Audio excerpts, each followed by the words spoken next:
What's going on, everybody? This is Black Men Sundays. I'm your host, Corie Murray. We're talking about generational wealth. We're talking mental health, finance, and business. It's a Black Man Sunday. Time to put all childish things away. I refuse to be the man I was yesterday.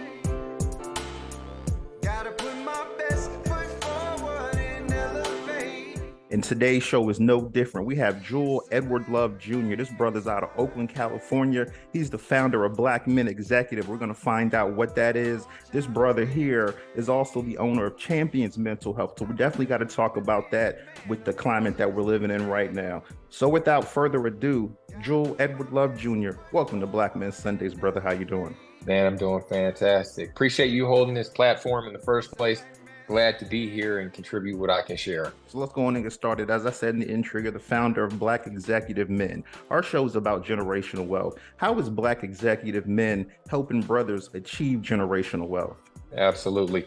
So there's really three things that we help our clients with. And just to give you all, the listeners, some more information about that, we help Black men in corporate America with the three S's. So that's salary, which is going to be most pertinent to this conversation, seniority, and satisfaction.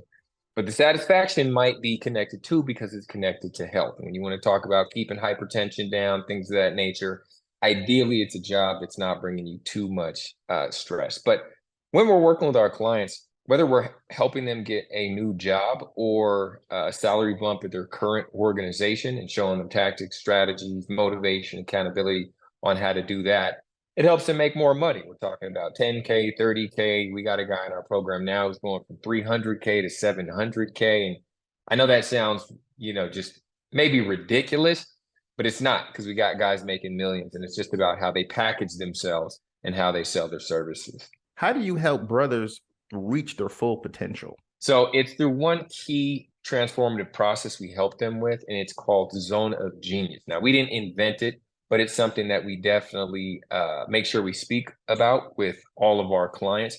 So Zone of Genius is essentially finding out how you're the best in the world. And I mean that literally, not figuratively. I mean that in exactly what you do. And when you figure that out alongside your professional mission and your why, and why you're doing what you do, you can command a lot higher price points as far as your salary is concerned in the marketplace. So that's one of the key places that we focus on.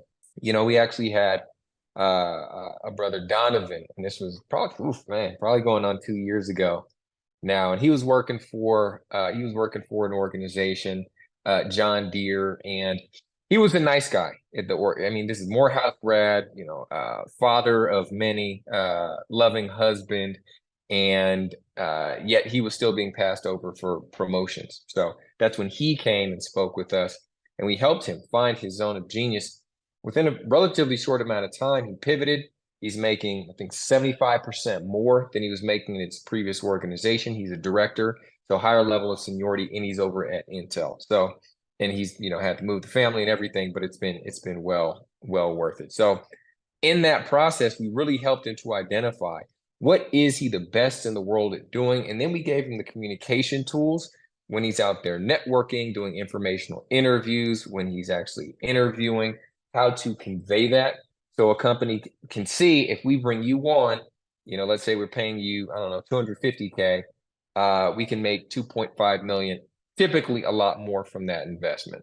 Wow. You're kind of making this pretty sweet right here, because, if I'm a brother and I'm saying, I'm at my job, what advice can you give for me to say, you know what, I'm ready for a raise, I need a promotion?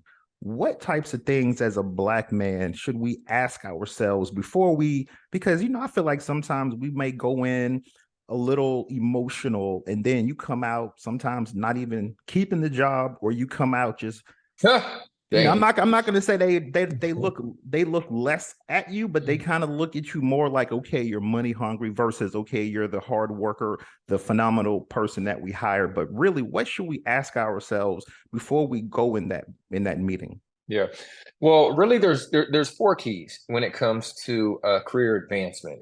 But I'm gonna answer that directly in just a moment. But this is going to provide some context for that answer. So the first thing to do is do 100%. on the actual job. There is no substitute.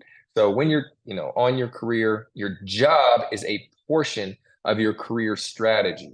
And one of the best things to do to keep and advance on your job is do 100%. But that doesn't guarantee anything.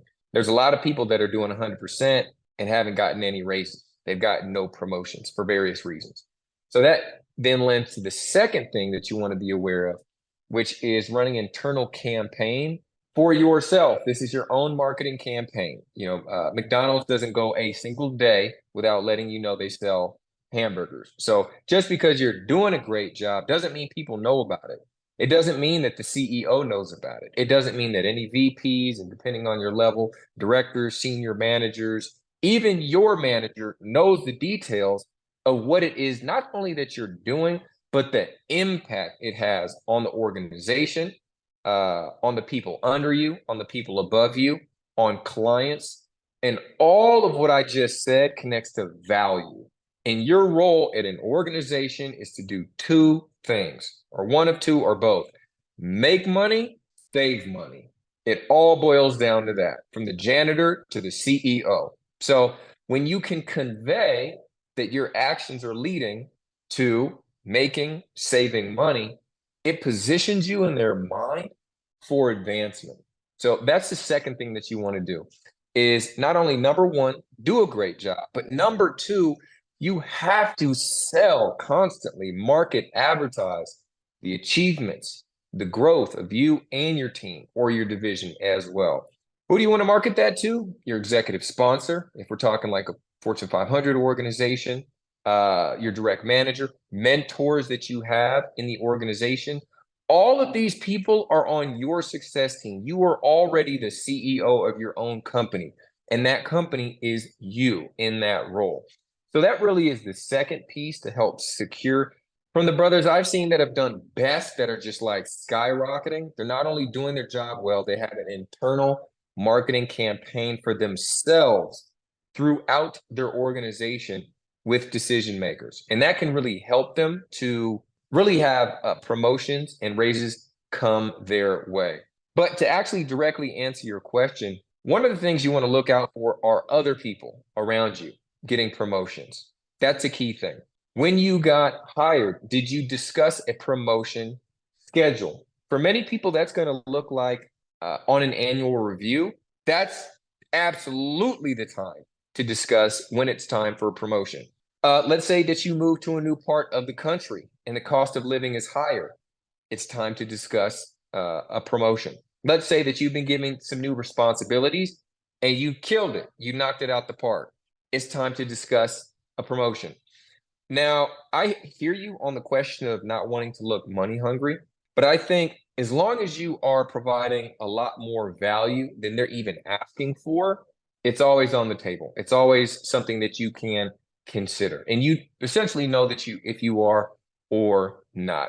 But those annual reviews, phenomenal time to go for that raise. If not every 6 months, it depends on the role. It depends on the organization.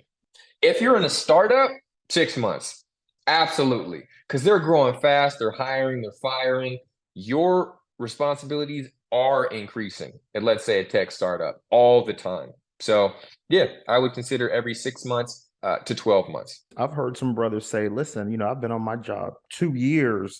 I haven't had a raise. There's no discussion of one. So if you're in a situation where, when you got hired, you didn't discuss whether you would get raises or not, you just assumed you would. Bad strategy. First mistake. Don't assume. They're not assuming as a business at all. They know, and they're not talking about it with you because you didn't bring it up, probably. Some companies will bring it up, but some are like, hey, we're trying to get the cheapest that we can get, the cheapest, fastest, and highest quality possible. And if they're not going to bring up the raise and they're going to keep doing the work, we're not going to say anything either. So that's the first thing I would just like to share, and then get right back to your question. I apologize for jumping in. Sometimes I just, I hear things and I'm just like, wait a second, let me just address that right now. When you are interviewing and then negotiating, that's going to be a line item. So you got to think way beyond your base salary. There's there's probably 18, 20 things you need to be thinking about for negotiating. And the first one is the conversation and potential amount of your first raise. It can even be a range. So you understand what is not the deal or job I'm getting into now, but for the next 2 years, 5 years, 10 years of your life. This is your life. You want to talk these things through to see if the deal is sweet or not. But I'm sorry, you were saying before I jumped in. No, I mean you pretty much were going right into it, but if you didn't go in your interview, you just went, got hired, the salary that you okayed, you were happy with that, but then even though you covered that, you made the assumption that okay, I'm going to get a raise at least once a year, but then you've been on this job at least 2 years, Two and they years. haven't gotten a Yeah, raise. So for brothers in that that's a problem situation, already. yeah, so for Yeah. brothers in that situation, how do they bring it up to management? Yeah. And yeah, Yeah. Excellent question. Yeah, so the old knock knock, hey boss, you got 5 minutes. That's you can get some time there. I would say set it up with an email in advance and say, hey, you know what, I'm just curious, things are going well on the job. I want to talk to you about my progression here at the organization. I got a lot of really good ideas, passion for what we're doing. I'm committed to the mission, and wanted to run some things by you. And you could talk about financial or compensation, or you could leave it out. It's going to be a business conversation when you meet. You're going to be free the next week, 2 weeks, 3 weeks. Let's get it on the calendar. This is not something you want to do by email. The conversation, especially about money, you want to go over the phone, over Zoom, Google Meet, or in person. And then you set up your expectations. I love how things are going. Ideally, you're doing well and you have good rapport. If you're not on a good footing with the organization, we can address that next. But let's say that everything is going well and they like to love you there. That's liking you is sufficient. Liking to love you. I want to talk about the compensation. And when I came in, I really didn't talk about the salary bumps and raises that were offered here. I just wanted to talk about that. As far as a raise, what are some timelines that I can expect here as far as a raise connected to performance metrics? Just so we're on the same page where if I'm hitting these marks, I can know what to expect. What is that cadence? Is that 6 months? Is that annual? Is that variable? Just so I have more information about what to expect going forward. And then zip, let them talk. They'll tell you. They will let you know. And from there, you'll get an opportunity to decide, is this an organization you feel confident in placing your career in their hands or not? So the other thing that comes to mind is the best time to look for a job is when you have a job. I'm going to say that again for dramatic impact. The best time to look for a job is when you have a job, because you have most leverage, most confidence on the job market, as opposed to when you're laid off at home playing PlayStation. Confidence it's gonna drop, and you might get desperate. You might turn into what we call a corporate beggar. There's three things: corporate beggar, commodity hire, and then a specialist. You want to be a specialist. You don't want to be the corporate beggar or the commodity hire. So when you're in your job, even though you're thinking I can get a raise from this company, you might be able to get 50% more money from the next company. You might be able to get 100% more base salary, stock option, mileage paid for, coaching budget, professional education budget, student loans paid off from another company in 6 months, in 3 months. So definitely look for that raise in your own company, but you might be able to give yourself a 2 times, 3 times, 4 times four times raise by switching companies. So that's the thing. If they come back and you have a poor relationship with the organization, it's hard to turn around a bad reputation. It's hard. It's very difficult. So if that's your situation, or you just don't like what they've told you, you know what? We just like to keep things open around here. Well, it's variable, and we'll just kind of let you know as things come. Yeah, that's a really good time to start looking for a new job, a better paying job, where they're going to have integrity and let you know off jump what the structure is going to be for raises and for promotions. if you're in a situation where you have a job, you want to make more money, and the raise isn't going to do it, So you're saying basically, as long as you keep that, because I hear a lot of brothers say, "Man, I'm quitting that job. They piss me off," and then they're on the beach, Still quote there. unquote, for a week or two. So I feel like a lot of guys mess themselves up and they mess their resumes up by just quitting. So how do we address as black men Oh, first no, how do we no, address our no. emotion in the workplace? You know what I mean? So being upset is okay. All right. Being angry, being mad, whatever the reason, if discrimination, you got a coworker that gets on your nerves, or you have people that they're passing you up for promotions when you're overqualified for the role. You've been there longer than whatever the reason is, that's okay. All right. To be upset. So I'm not one of those guys that you need to, not feel that. No, you should. If that's how you feel, then that's how you feel.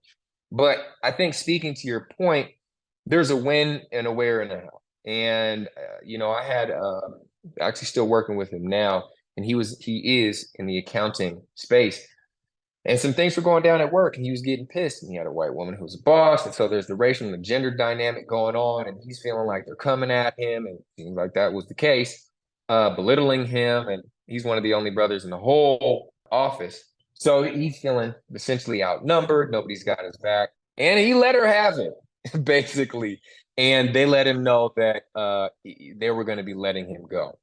So that's what's going to happen to you, pretty much. You're going to get a write-up. They're going to let you go. They don't care.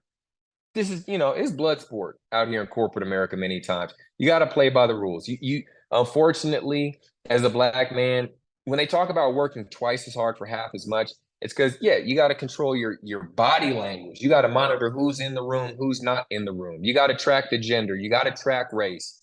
You got to notice how you said it, the intonation that, yes, yes. Unless you have your own business, yes, that's what's going on.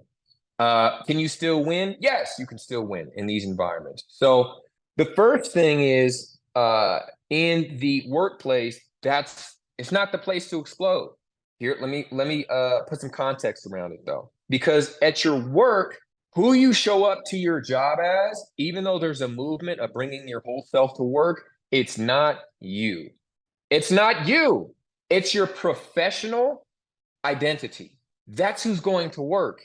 You're sending your professional identity to work that has a resume, has a LinkedIn.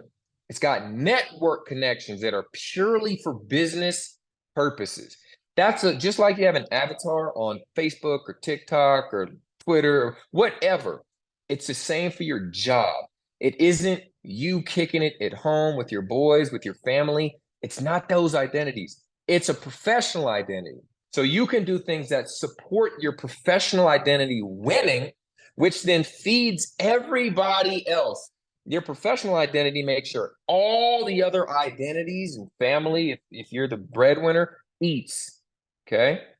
So you can't compromise your professional identity.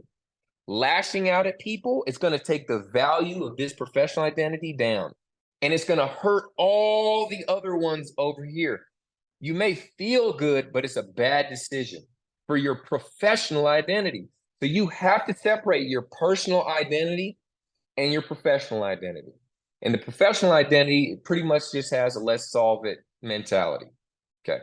So, but you still need an outlet for the anger and the upset and the mistreatment and the belittling, all that personal identity piece of the puzzle. Psychotherapy, phenomenal place to go to. Psychotherapy. I went to psychotherapy the first time when I was 28 years old. I didn't know what I was doing in my career. A trusted recommendation said you needed professional help. And I didn't have any other option at that point. I tried everything else. My best friends were lawyers and dentists and salesmen, and they were getting married and got the home and got the job. I was 28, single, broke, trying to figure it out. I said, I can't do it. I need help. And I went, and it was very helpful for me because it gave me a place to express my frustrations, but not like I would to a friend. And I know this episode, amongst others, we get to talk about mental health. So this is, hopefully this is fitting. But this piece around having a place where I could explore what was going on inside my internal world that I wasn't really aware of was impacting me. It was not just impacting me, it was driving me. So if somebody said something, I was going to react because of something already going on inside in my subconscious mind I wasn't even aware of. Now, specifically in this space, in the work that we do, we're going to talk about it for real. This goes back to childhood trauma. Dad, mom was there, wasn't there, hurts that happened as a kid, as a teen, as a young man, etc. Racial issues, just being in the United States, all that pressure, feeling excluded, for racial reasons, all of that stuff, it's already there. So if you show up with that to work and somebody hits that button, it's going to be hard to control it, even if that's your plan. Hence, therapy. It's a place, it's a container for you to address, heal, reduce the likelihood of you being triggered at work so you can keep a handle on your professional identity and keep it professional at all times. So that's just one thing is psychotherapy. Psychotherapy connects to psyche, connects to soul, but it's really about your internal world, your internal life, and therapy about healing. That's one thing. The second thing is coaching. Many times my clients, they get upset because they don't feel like they have options. They feel like essentially they're cornered. When you don't feel like you have options, they talk about fight, flight, or freeze. Those being three common responses. So what we're talking about is essentially fighting back. But if you think that job, that role, that response is the only thing you have, you're going to be very limited. And I can see how it would make you, me, anybody upset. Coaches, we're talking professional coach, executive coach, maybe even life coach as well, can help you think through what are your options? What are your options for responding? What are your options for healing?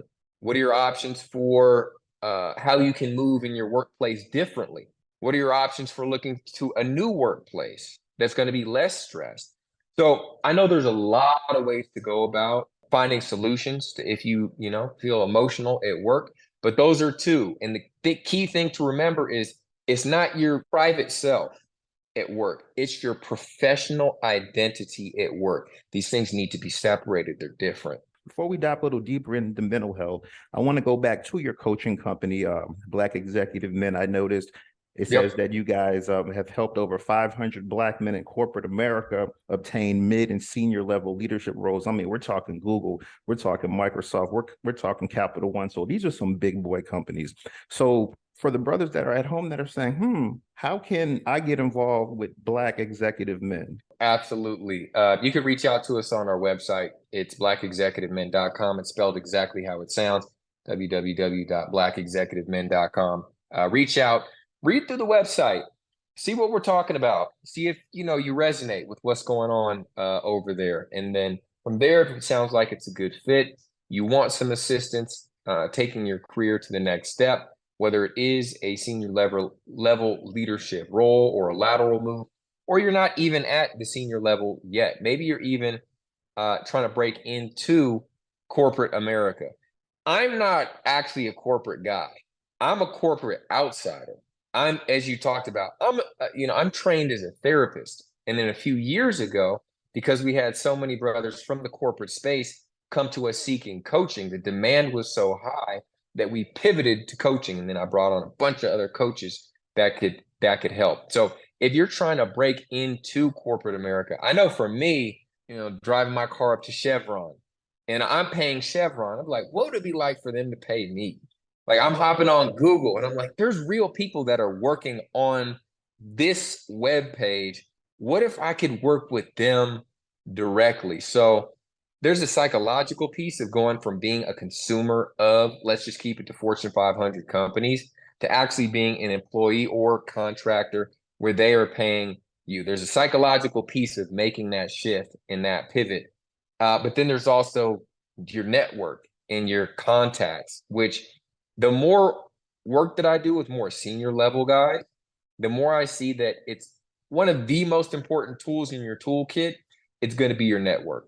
If you don't have a good network and you're cold applying, That's about 30% of the job opportunities out there. 70% are actually coming through networking. This means knowing people. These are real people with real lives. And if you know them, you can get in. The whole thing about nepotism, don't look at it as bad. Look at it as you need your own nepotistic network that's going to help feed you jobs throughout your career. So that like all these layoffs that are happening right now, I know a lot of I know a lot of those people because I do workshops at the different organizations. They say, "Oh, they laid me off." I'm like, "Damn, that sucks." And yet, those that have a very robust network, they got interviews going immediately.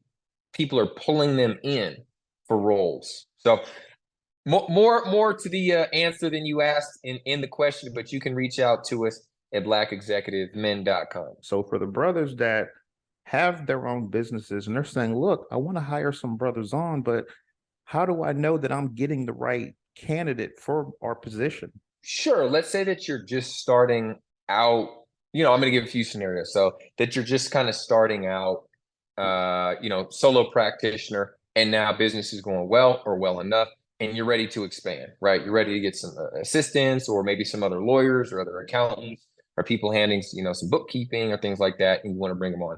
Well, I'd say you got to go through the interview process, right? So you can get referrals from different Black networks in your own network circle, just kind of putting the word out, putting it out there on LinkedIn, that you're hiring. You go to general job boards, you're just going to get everybody. So if you're looking to just hire Black folks or maybe Black men or maybe just Black people, maybe going to some Black focused job boards is going to be a good way to do it. But I don't think you're going to have a problem getting candidates. People are always looking for work, and yet it's going to be that vetting process. And when you're bringing somebody on for, I'd say, a contractor role, yeah, you want to vet them pretty well, but it's more on those W-2 roles where they're really kind of more locked in that you really want to take the time and assess for a few different things. The things that I assess for, we now have 14 Black men on our staff as far as coaching, sales team, and then we have our board of directors, and I throw them in as well. Is communication turnaround time. For me, this is non-negotiable stuff. I need to hear back from people in 24 hours because I'm doing business. I'm trying to give them clients and update different things and websites and communication. So that's a standard for me. That's a non-negotiable, especially on the VA, my virtual assistant team. It has to happen. Professional. Folks got to stay professional, positive. These are things that I know work well for me and keep business going. So I think you need to set up your own standards of what kind of culture and organization you're looking to build that will work for you. They are working for you to help you make your job and your life easier. That's why they're there. So you need to figure out for yourself and be firm in it. This is not a mentorship. You may do some mentoring and teaching along the way, but it's not that. It's a business, and they need to show up, make the certain standards that you've set to help you win in your business. So I'd say, yeah, sit down, especially if you're new, figure out what your standards are, what kind of culture you want, what's going to help you do your job easier or make more money or save money. And then with that in mind, start vetting people. I'd vet pretty hard as well. Really check, you might be able to give them an initial small kind of assignment, but check their thinking. Give them an example to run through and see, if I gave you this legal case, how would you handle it? Oh, well, I would do this, this, this, this, and this. And you're thinking, ooh, I like your energy. It's in the right place, but I would have to teach you a lot to do it my way, to do it how we do it here. And that's how we're going to be doing it. It's how we do it here. So I don't really have time to do that. And then the next guy comes in and he says, I would do it this, this, this. And you're saying, that is perfect. That sounds excellent. So out of those two, there's other things to assess for, but right there, how they work and how they think, you're going to have a good idea. The other thing, like I mentioned, is going to be communication speed, turnaround time.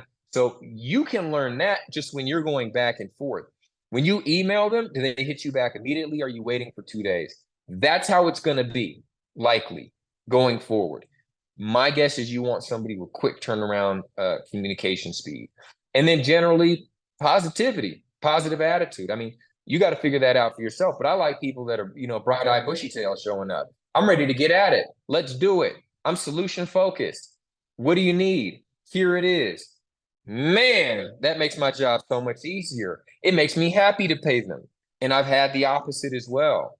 People that don't show up, they're not there for days. I don't hear from them. Work is shoddy. I can't work with that. I let those people go. I don't want to pay them, and I let them go quick. That would be my other bit of advice. New or intermediate, kind of in duration or experience businessmen. If it isn't working, tell them. Don't be mean. You don't have to be mean, but you do have to tell them clearly, this is what I'm seeing. This is what's going on. These are my expectations. Let's see if we can make it right within this amount of time. If it's not, this is business. Black or not, you got to let them go. If it's not working, you got to let him go, because you can get a brother that's everything that you need and keep the business going. Okay, yeah, I just had to ask you that because I was talking to one of my brothers that is a business owner. He's owned his business for about 5 years, and he said he feels like he spends the most money hiring folks because they come in, he gets they interview well, but then like you said, they're not coming to work. So I was really asking that from my brother there because he says he spends a lot of money on the hiring process, and then when these people aren't working out. So before I continue, fellas, any questions so far? I don't have any questions. I basically just had a comment. Basically, for the most part, that's mainly been my issue. My name is Gary Johnson, and I own my own business as well. And basically, my issue with the hiring process, just like the brother just mentioned before, is basically just about the vetting process, just making sure that I hire the right candidates, making sure that everybody that's on board is basically definitely trying to do the right things as far as building the business and making sure that the business is basically performing to the level that it needs to. So obviously, I could take a lot of tips out of what you just mentioned today and basically help me going forward when I do, start to expand as far as hiring more people on staff. Can I speak to that just a bit? Sure. Right. And Gary, if you don't mind, if we could do a little bit of back and forth here. So, and I appreciate you sharing, and good luck with your business. And congrats. It sounds like you might be expanding soon. So, yeah, we should definitely talk.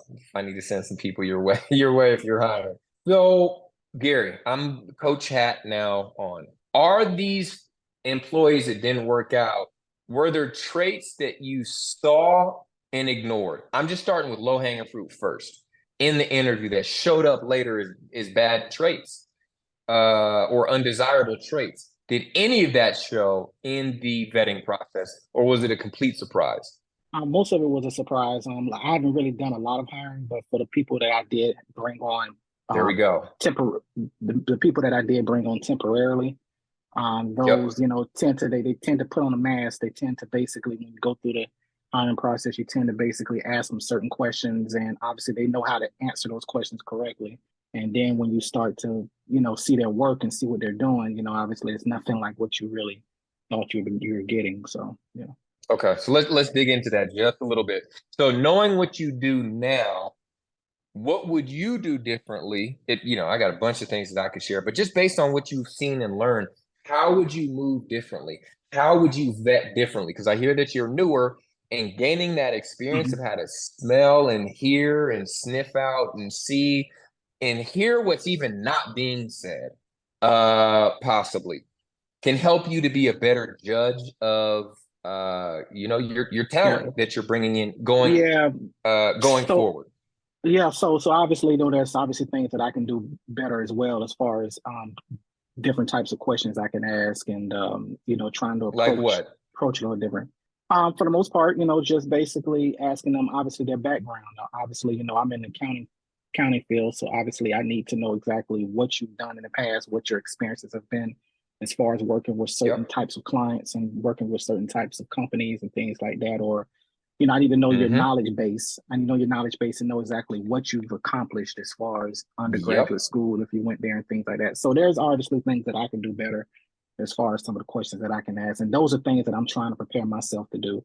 Is obviously, like I said, I don't do a lot of hiring, but for the most part, the couple of times that I've had to hire temporary employees or temporary workers, I tend to run into that problem where it's kind of hard to vet them because, like you said, sometimes they tend to know exactly how to answer questions. They know how to approach it, and it basically, sometimes it's kind of a crapshoot sometimes.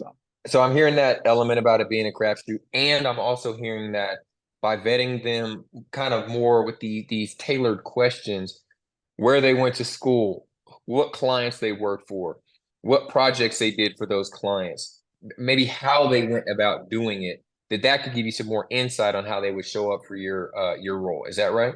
Correct. Yes. Yeah. The other thing, Gary, that comes to mind is put them to work. Give them. This is common in especially in Fortune 500 organizations. They're going to give them an assignment up front and see how they do. Nothing big, nothing just massive, huge, but probably something they can't do with Chat GPT. Whew, game changer. But to see how they work and what you can expect for when they're on the job. And hey, you know what? We're in AI landia right now, so maybe they're using Chat GPT as long as they're getting you the results that you want to get, so be it. But what are your thoughts on that? Is giving them a small task assignment, time bound, and seeing if they do it within that time and the quality to then vet the results of different candidates? Yeah, I think that helps a lot. Seeing what type of task they can take on. Most of the time, what I try to do is obviously, I may give them a small, simple task at first to see how they handle it, and then if they obviously can, their workload will basically grow from there.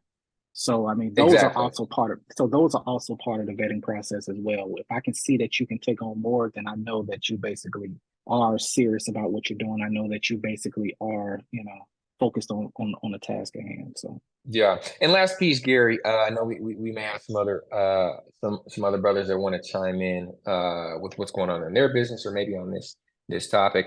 And yet this question around kind of a temporary period. I know, especially for my VAs that I bring on, my virtual assistants, I tell them up front, we're going to see how this goes for the next 2 weeks or next week. And we're going to decide from there. If it's going well, come on. I want you to win. And if it's not, I'm probably going to let you go. I just need to know if it's a fit. It's not personal. It's just business. I'm going to give you all the support that you need for me to get it done. And we're just going to see, is that okay with you? The ones that say yes, which has pretty much been everybody, we see how it goes. And when roughly 2 weeks comes, I know it doesn't take, I know typically in a week what's going to happen. But we get that 2 weeks in case they, we can kind of get them up there. But what are your thoughts on that? Is that something you say or do? I mean, it's not something that I've done in the past, but it is something that I can take forward. I can use that. I can use that going forward when I do that. I can basically try to take that approach. Something to consider. Yeah, it is. It is. Great speaking with you, Gary. Good luck. Thank you, sir. I appreciate it. From a mid and senior level leadership role, there is rare to see brothers in those positions. So how does Black executive men in the training that you teach help these brothers, achieve? Yeah, man, it's crazy because we talk to them all the time. We because this is our niche, this is who we're talking to. I can't say every day because we don't work weekends and stuff, but it's very common for us to see Black men in leadership roles. But you're right, few and far between. One of the biggest issues is being the only Black man in their level of seniority, division, team. There's a few different skill sets. However, for the guys that are wanting to get into a senior leadership role, one of the key things is going to be your network, because you're likely going to hit a ceiling for success. There is a success ceiling. There are certain things that, brothers are in fraternities, there's clubs, there's networks, there's a whole world going on behind the scenes in the corporate world. Why? Because there are humans there. It's not just a robot. They're real organizations. There's real people that have been doing this for 30 years, 40 years, 50 years, even, a lot longer than that, and some a lot shorter. So going back to your network, probably being the number, it's just probably the number one thing. You need to have a network that has Black men. You need your white network too. Okay, so we let's keep it 100. You need that too. Okay, but you need a Black network, especially if you're listening to this podcast, this show here, right? You need a Black network, because there's going to be some times when you need to talk about racial dynamics. that you can't go to your white network for. They're just not necessarily going to be able to receive you in that way. So that's one thing, is building a cohort, a cadre, a community of successful senior leadership amongst Black men. And one of the ways that you can do that over time, and then I'm going to get back to the concrete kind of like on the job skill sets, is doing informational interviews. We've all heard it. Do not ask them for a job off rip.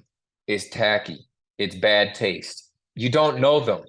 You're asking them to stick their neck out for you at their organization. And if you turn out as a bad fit, they're going to look at them. And as a Black man, they're already looking at them. And as a Black man trying to bring in a Black man, oh man, it's going to look like favoritism. I mean, the cards are stacked against him already. So he's not just going to say, oh, another Black man. Yeah, you should apply over here. Use my name. Definitely not. Okay.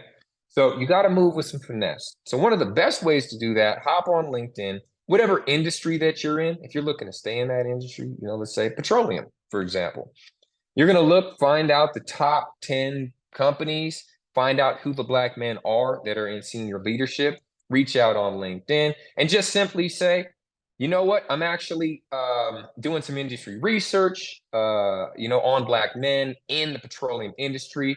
So few, just wanted to, pick your brain about how you even got here, what motivates you to be here, innovations you see in our industry, and essentially take it from there. It's a numbers game. Some will, some won't. Some Black men don't want to be associated with other Black men for many of the reasons I named earlier, because they feel like it makes them stand out or a liability in some way. And then you have Black men, and so they're not going to fool with you. And then you got some Black men who are all about community uplift, impact, give back. Those are the ones that are going to reach out and say, absolutely, let's talk. Those are the guys you follow up with. You set a phone call, Zoom call, and you do just what you said you're going to do. You get to know them as a human being. Let's say you get 10 Black men that are in senior level roles throughout the petroleum industry that you have good relationships with. Connected back, so hold that. These puzzle pieces, we're just putting that one on the table. To the next piece of course, doing your job, well in your current job. And then the second piece of doing your internal promotions campaign, your marketing campaign for yourself that's in your company. Extend it to those 10 brothers as well. So they're getting updates on what you're doing, how you're growing, insights you see, know, understand, researched about your industry. Keep the dialogue. It have to be every day, every week, 2 weeks. It could be monthly. It could even be quarterly. So now you've gone from wherever you were to having a network that you built, whether you're in a fraternity or not, whether you're in the lodge or not, whether you're in the boule or whatever, you can build it on your own. And if you're in one of these organizations, probably even easier in some capacity. So that's a way that you can, we've all heard those quotes, and you hear like Gary Vee saying it's like the sum of the 5 people in your immediate network is your net worth, or likely where you're trending toward. Yeah, absolutely. So that's a way to elevate quickly. You could do this in the next 3 months and get a senior leadership team of Black men locked in. Why? To help you get a job later, to help you get a job in 6 months, 12, 9 months, 12 months. So if you're on the job that you hate now, is what it is. I got clients that are just like that right now. Build out your network while you're doing the cold applying. 30% come through cold applying. 70%, especially when you're dealing with jobs, typically above 150K. It's networking. It's who you know that's going to refer you internal to the hiring manager or recruiter of that company. You're 5 times more likely to get hired if you're referred internally. So I just wanted to share some of those pieces alongside how that connects to your own internal campaign. Extend that to those who are in your network that you're building. You're not going to have a problem finding opportunities, other senior director, VP, senior manager level roles. So those are key pieces of the puzzle. But one of the other keys, and it's essential, and it's where I see a lot of my clients and my guys get hemmed up, is they don't talk like an executive. Hear me out, folks. You got to listen to me on this. I know what I'm talking about. They went to Harvard, Morehouse, UC Santa Barbara. That's where I went for undergrad. Wherever. Some guys didn't go to college. I have clients like that, and they're killing it in corporate America. You have to learn how to talk like a senior leader. If you're not talking like a senior leader, they're not going to see you as one, and you're not going to get the looks. So I'll give you a brief example. This takes some practice, but it'll make a world of a difference. So let's say you're in a role and you say, you know what, you had to report or had to make a sale or something. I did it. I did the job well. I knocked it out the park. I killed it. I crushed it. I did it, in 3 months, 2 months. Happy for me, boss? Yeah, boss is happy. You did your job. Okay, good. Another example. Our team did very well. You're a manager. Let's say you're already a manager, but you're not a senior manager. You're not a senior leader. You're not a director. Team did fantastic. This one, they did, exceptionally well. Cool. All that, they're going to love it. And they're probably going to keep you right where you're at. You're not talking like an executive. Executives talk about stock price. That's why they're hired, to get a better stock price, not to just do their job well, okay? Executives are talking about market share. You didn't talk about market share. You don't even know how your efforts are connected to market share. Executives do. They know how it's connected. There's a brother I'm working with right now. There were flowers delivered 12 hours late to a customer. 12 hours late. That's very late. Could be a singular problem. The customer complains. Okay, normal. It gets all the way back up to the chain of command for him. Now, he's not a C-suite leader, but he's high up there. Okay, finds out, does some digging. Now, this brother has a 5-step proven system. Do you have a system? Or are you just out there doing it how you do it? Can you explain how you do it in 5 simple steps when you're at the cigar lounge of the COO of a company that you're trying to get hired at? Okay, these are power tools. This is executive communication. Okay? So he uses his 5-step process. So first, he discovers what's going on, then he digs deep, he does an evaluation, finds out that there's an issue with the whole floral department. He digs deeper and finds out through the negative reviews and the lack of business that they're getting. This is a massive organization. They're losing $5 million annually. He has a process to fix the problem. The problem would normally take 3 years to complete. He does it in 6 months, not only saving them $5 million, but I think it was another something like $12 million, in addition to future earnings that would have been lost to this problem. So now he's up to $17 million that he saved. But not only that, his solution for the floral department helped turn around that department, helped them win something like 5 awards in France. So now that's like, you're building this story out, okay? Customer reviews go up, business increases as well, which helps to add to the bottom line for the entire company. And he can cite how many millions. We're talking about smelling a flower to 20 million, $50 million. And he connects it to how the stock price went up. He connects it to how they pulled market share because of this shift simply in the floral department. Now, you all might be saying, I can do that. If so, do that. Begin speaking like that. Begin communicating in those terms. But here's where the game changer comes in. Here's where you hit the Barack Obama. Here's where you hit the presidential switch. You see how I started with the guy whose flowers came 12 hours late, okay? In this specific example, guy was showing up on his honeymoon. He wanted the flowers to arrive the same time he arrived. Flowers didn't arrive. They had to wait 12 hours. They missed the Madonna Live, the Elvis Returns thing. This is out in Vegas. It just ruined it for him. Left brain, right brain. You got to talk numbers, but you also have to talk stories. So in this story, like a woman named, I forget her name, we'll just make it up, Maria, 2 kids, single mother, 12 and 13. The youngest was getting bullied at school because of the outdated system that was having the flowers be late in the first place. She couldn't be home with her youngest daughter to do homework, talk about life, and she was just on her own. They fixed the system. Her 3 overtime shifts got cut down. She could just work her normal hours. She got to go back home, spend time with her youngest daughter, talk through the issues. The youngest is no longer getting bullied. So we're talking major, major, major multi-million-dollar impacts. And we're talking micro, micro, micro human heartstrings impacts. And when you can talk like that, you grip people's attention. And this is CEO level, this is C-suite, senior leadership level communication.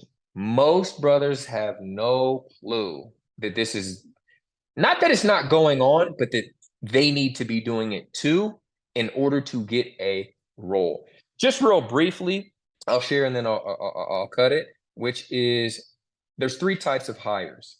There's a corporate beggar. I mentioned this earlier. Corporate beggar will do anything. They'll do any role for any amount of money. They need a job. I get it. I've been all 3. Okay. I've been all 3. The second one is the commodity hire.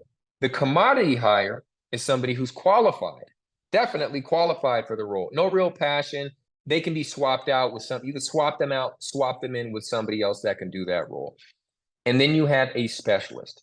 These are people that are best in the world at what they do. These are the people that are in the highest demand. These are the people they're trying to poach from other organizations. You want to be a specialist.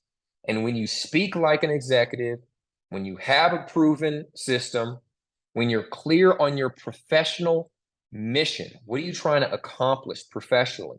When you have your impact statement of the impact on the lives of others you want to make with your career when you're done with it, you're a specialist. You're the best in the world at what you do. And that's how guys start to name their own price at the organization they want to work at. And don't have them have a network locked in place. And that's how you see the brothers on LinkedIn who are like, I just got this new role 2 years later from just getting the last amazing role. This is what they're doing. These are the tools they're not just lucky. I promise you, they're not just lucky. I promise you, they're not. They're using these tools and they work. I talked to many potential clients who want to go for their dream job. And they're fearful. They're fearful of being discriminated against in the interview process, the resume process, the networking process. They're fearful of starting over. They've been at their company for 10 years. And, just to make the connections at the company, get familiarized with the role again, can be overwhelming. It can be daunting.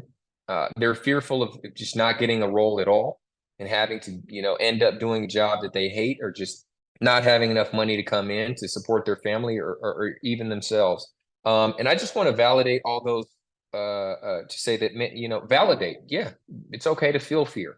But when you connect with a coach or a group or a system that's locked in place that has experience, I think that's something you should really lean into, not just for the salary, although salary is so important. It's so important to have the salary to send your kids to private schools if you want.